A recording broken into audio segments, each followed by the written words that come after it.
Assalamualaikum warahmatullahi wabarakatuh. Saya Zaki Aldi Mubarok, peserta Lasar CPNS Gelombang 3 Angkatan 17 tahun 2025.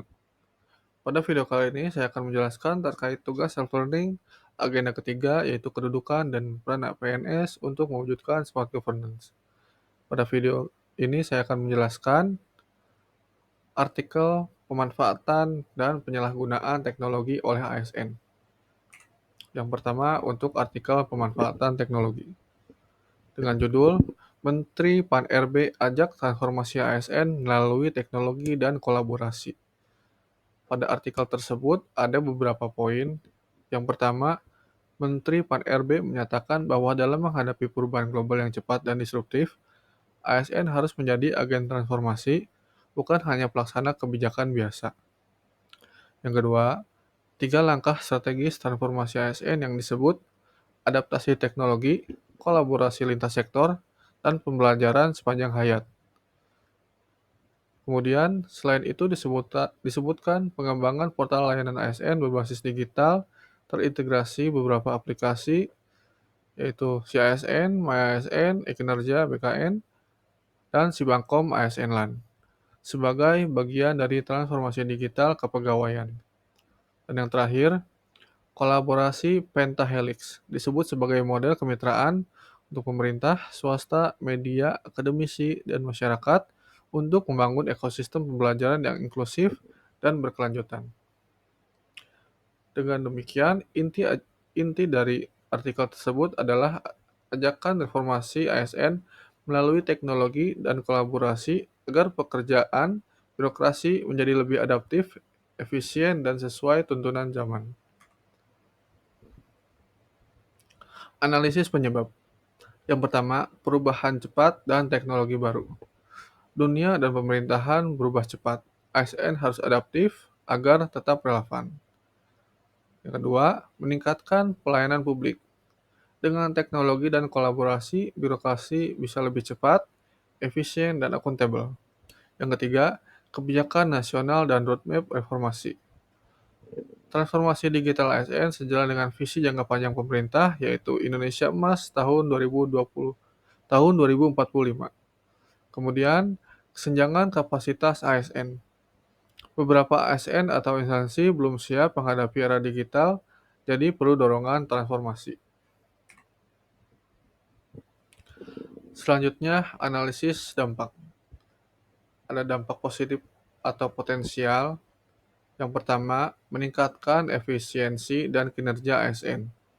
Dengan adaptasi teknologi dan portal layanan digital terintegrasi, beban administratif bisa dikurangi, proses internal lebih cepat, data lebih real time, sehingga keputusan kepegawaian dan layanan publik bisa lebih cepat dan tepat.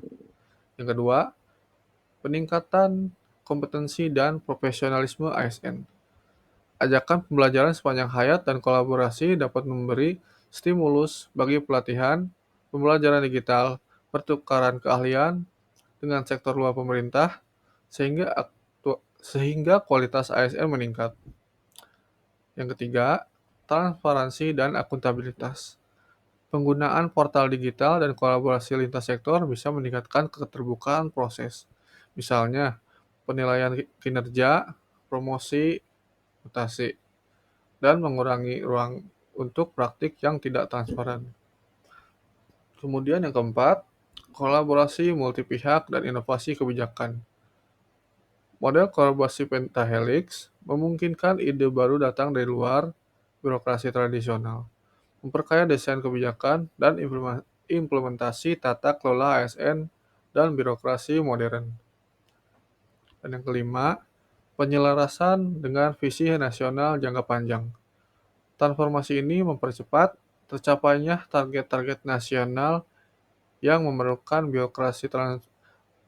birokrasi responsif dan adaptif, misalnya target kualitas layanan publik, digitalisasi pemerintahan, dan visi Indonesia Emas 2045. Kemudian ada pula dampak negatif dan tantangan. Yang pertama, resistensi terhadap perubahan. Tidak semua ASN atau pimpinan unit mungkin siap berubah. Ada budaya birokrasi lama yang mungkin ragu terhadap teknologi, takut kehilangan kontrol, atau khawatir bahwa kinerja dinilai oleh sistem digital. Kedua, ketimpangan kapasitas dan sumber daya antar daerah.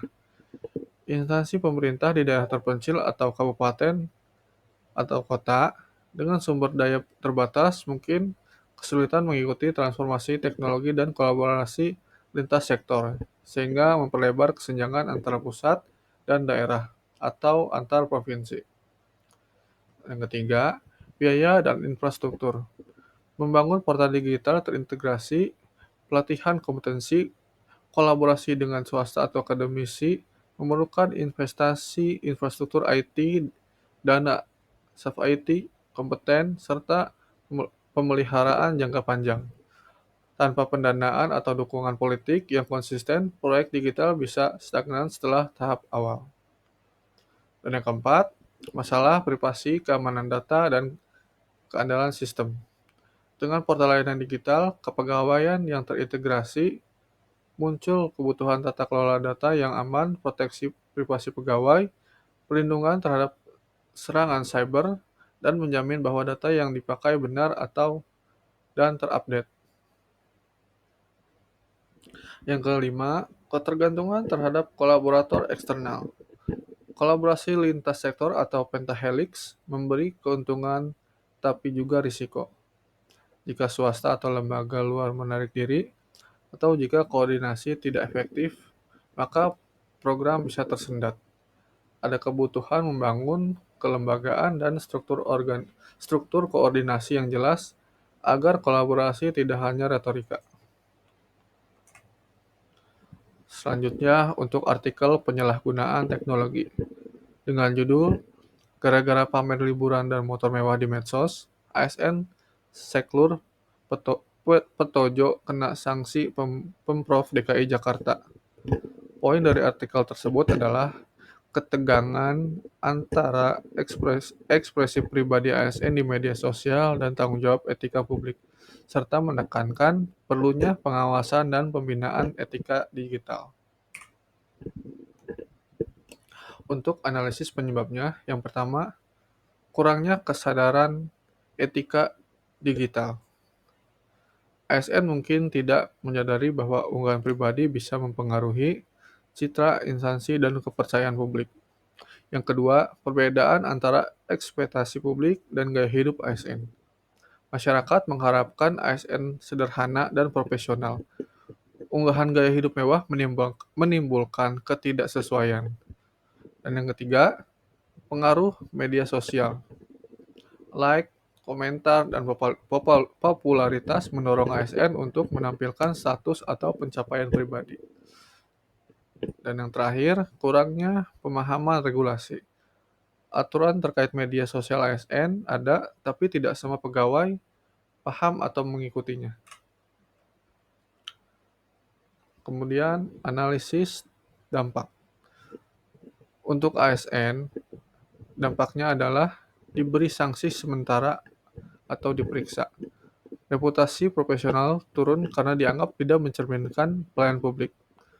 Selanjutnya, untuk instansi atau pemerintah, citra instansi ikut tercemar. Kepercayaan publik terhadap ASN berkurang. Kemudian, sistemik atau sosial.